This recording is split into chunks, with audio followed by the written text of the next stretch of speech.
Welcome back. We are talking about mass manipulation. Manipulation of the media, of the politics, manipulation that I believe can bring us to a slippery slope, which is why I talked about what happened in Germany and manipulation that we can also turn around and become more resistant to. At least become more aware of when it actually happens. Now, I talked about before the break that there are 4 steps to mass manipulation, and they are built all on the idea that people are overwhelmed, people are anxious, people are dissatisfied, and fundamentally people are looking for someone who fixes it all, who makes it all better. And so those 4 steps are to create a simple message. And that's logical, right? Because when we are all feeling already overwhelmed, someone who makes it easier for our mind to wrap itself around whatever message that is, it just almost creates a sense of relief. It makes you just feel like, oh, now I got it. Now you have explained it to me, and now I can follow whatever direction that is. Because too much information creates a sense of paralysis, creates a sense of confusion, and the mind, the human psyche doesn't like to be in that place of not knowing, in that place of sitting on the fence, of also having to work hard to figure something out. So the simpler the message, the better people can be manipulated.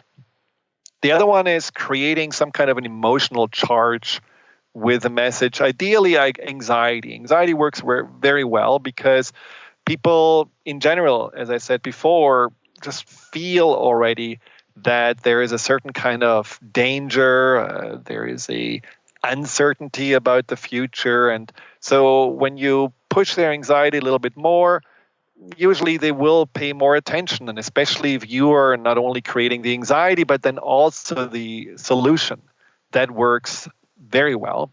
Anger can also be good because anger in general is evoking a sense that something is causing us pain. Again, these emotions are designed by evolution to warn us. Anger is something that comes up when someone hurts us. So if a message creates anger and you're associating this anger with someone or some other political party or movement, then naturally you will associate them with the ones that cause pain. And so that works also very well. And disgust in a similar way, because disgust is a reaction of the psyche to poison, something that wants to poison you, that makes you nauseous. So if in your message you are creating disgust, automatically you can associate also that feeling to your adversary. Now, that all of this combined then with a simple message can again create that image of the savior that will make it all right. Now, the third step of manipulation is the creating a black and white world. Black and white is obviously not what we are living in, but it's a world that makes, again, making choices much easier. And as before, with simple messages, it reduces anxiety. It just, for us, as we have to remember, we are pretty simple as human beings. Our world has maybe evolved, and our computers are 1,000 times more intelligent than we are, and we are actually able to fly to the moon. But on a psychological, emotional level, we couldn't really keep up with all of this. So we are still working a lot on the level of the reptilian brain, and that is also on the emotional level. And so when we have a black and white world depicted to us, it automatically makes us feel less anxious. So if someone says, well, this is good, this is bad, this is real, this is fake, this is for or this is against, this is weak or dishonest, this is strong or little, all of those things make it easier for us to say, yes, this is the right choice and this is the wrong choice. And it does also push people more into following rather than being the leaders of their own decisions.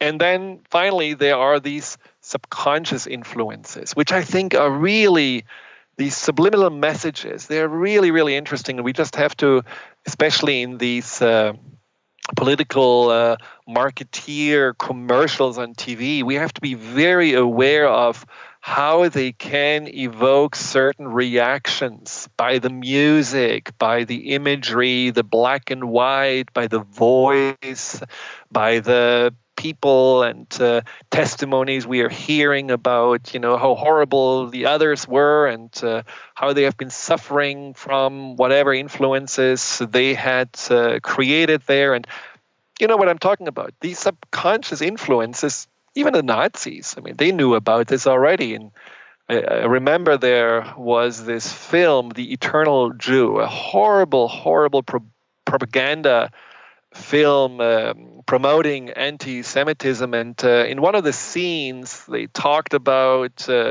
Jews spreading all over the world in history, and they showed randomly images of rats emerging from a sewer. And so it was this association that people felt with Jews and rats and not being really human that stuck. And it stuck because it was repeated. And that is another subliminal tactic, just to repeat a message. Even if you repeat a message only 3 times, it has the power to stick in a group stronger than when you only say it once. The way you talk, the posturing, the way people are, making faces. In some ways, you could say Twitter is all about subconscious messaging because there are only a few words, and each of the words is given a lot of meaning, and each of the words is creating some kind of a, scenario, some kind of an image. But because there are only a few words, you basically fill in the blanks. That's the power of subconscious influencing, that you just give it a little bit of an idea, and then the subconscious and the mind fills in whatever is missing and creates a story. And if you do this skillfully enough, you just believe exactly in the story the ones that want to manipulate you are designing for you to believe. So it's something when we know, okay, there are 4 steps happening. When I watch a commercial, when I maybe listen to a stump speech, when I'm listening to an interview, I need to be aware of all of those. And I need to be aware that a lot of what is said is a distortion, a generalization, a simplification of the facts. Can be called a lie. It can also be just called an omitting of a lot of important information that potentially could just contradict whatever the politician wants to persuade the audience about. Now, of course, many of you are wondering, what can we do? Turn the TV off, never vote again, move to Canada. What can we do to stop to be the victims of mass manipulation, especially when we don't even know? And I hope now you are a little bit more aware of that we are manipulated. Now, Don wrote, and I really love what he wrote. He wrote, I, like most of us, are reeling emotionally against policies and the elected which and who promote laws that violate decency and compassion towards others, especially those least able to defend themselves due to religious, racial, cultural, or sexual orientation biases.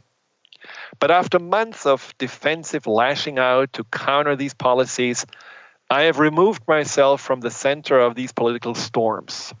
I began this separation in earnest about a month ago, realizing that the loss of my true centered self prevented me from feeling the serene connectedness and love in which I am best able to have a potential influencing discussion. While my anger will be felt as people are being denied basic human rights and dignity, I continue to meditate and let go of my anger not long after it's begun to be felt. We must stay aware of life, yet not lose our true inner self in the process. And I think that's so well said, Don. Thank you very much for writing this.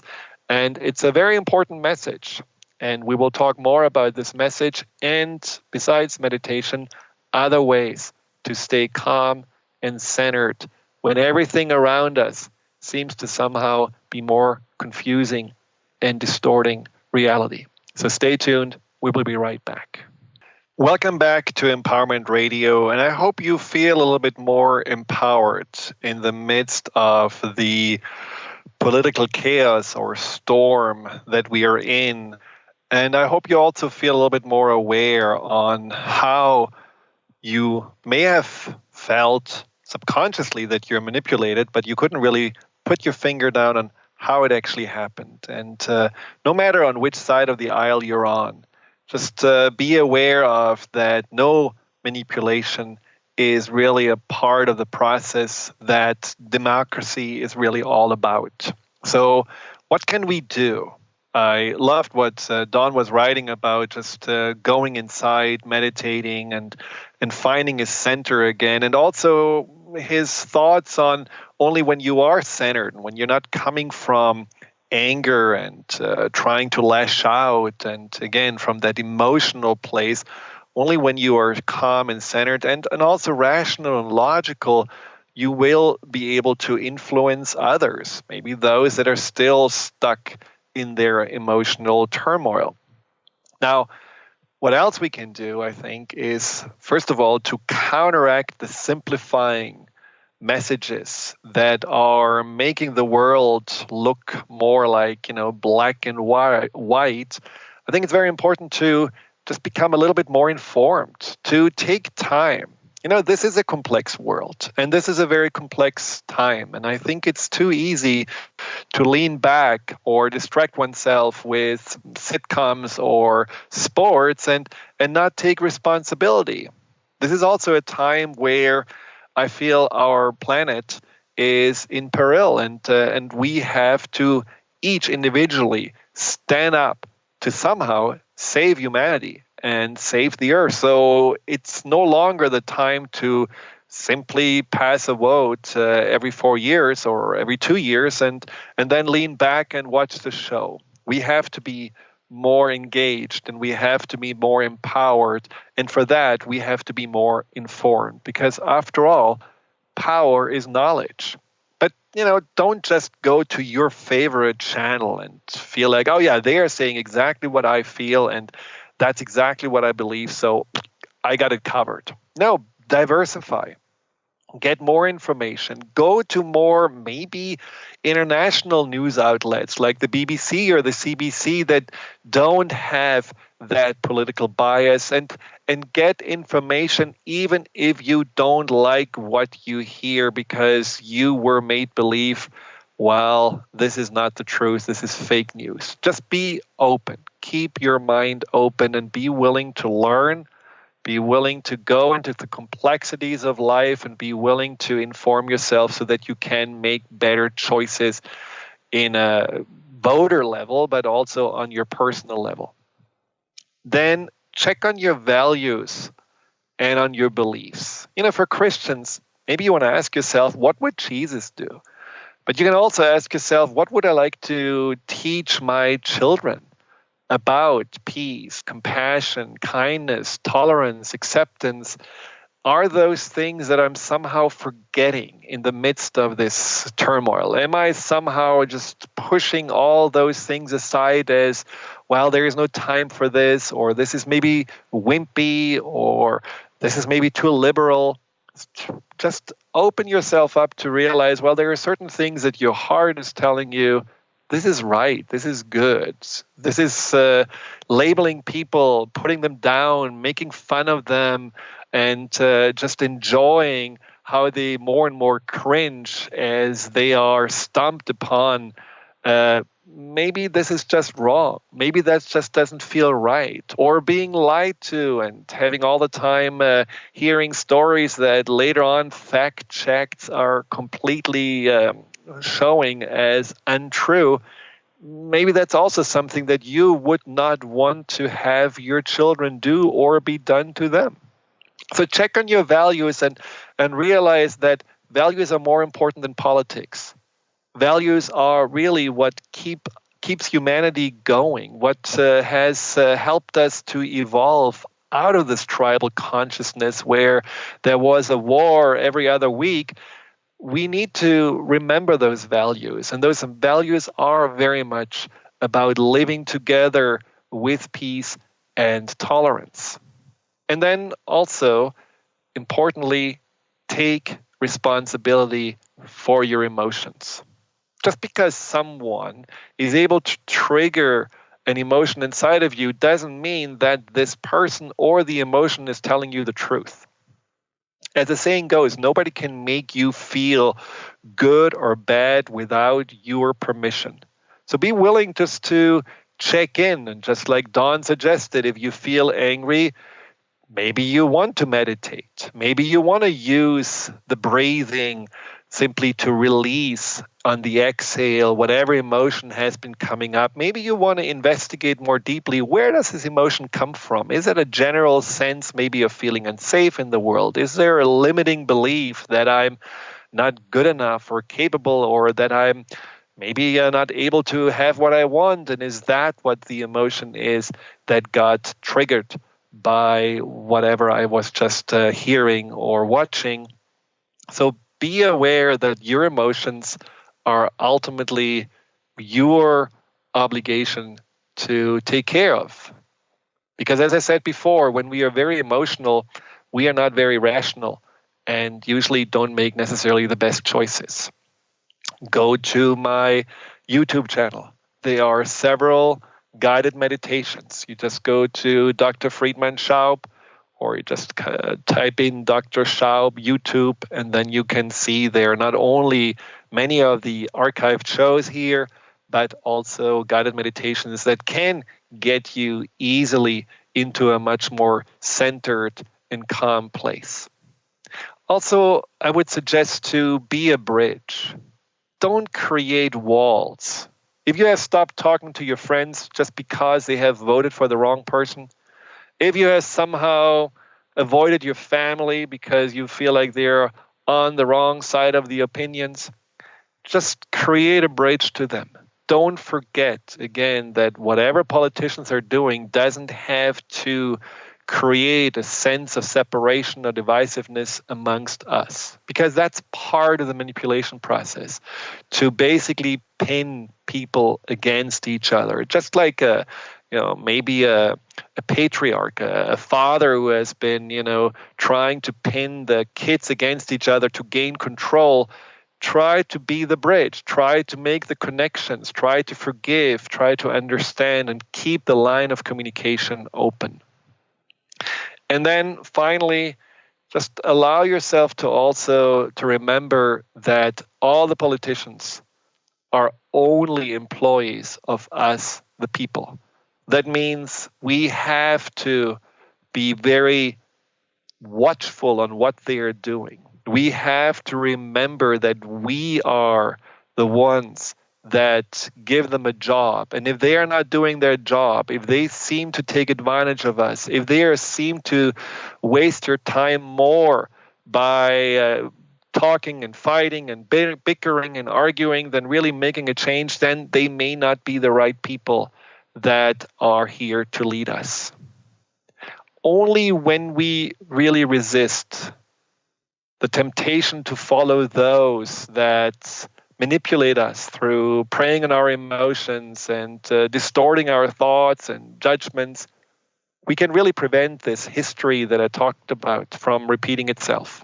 And I really do believe, considering the difficult and imminent challenges we are facing globally, that nationalism and tribal consciousness is a risk we can no longer afford.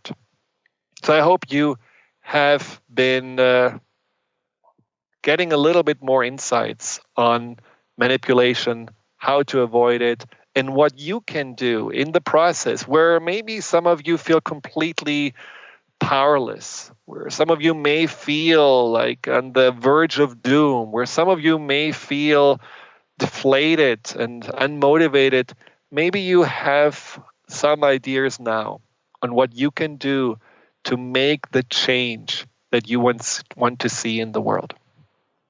Until next time, if you want to have more information, I always forget, let me just say quickly, if you want more information about me and my work, simply go to thefearandanxietysolution.com. Thank you for tuning in. Have a wonderful week and stay empowered. Goodbye.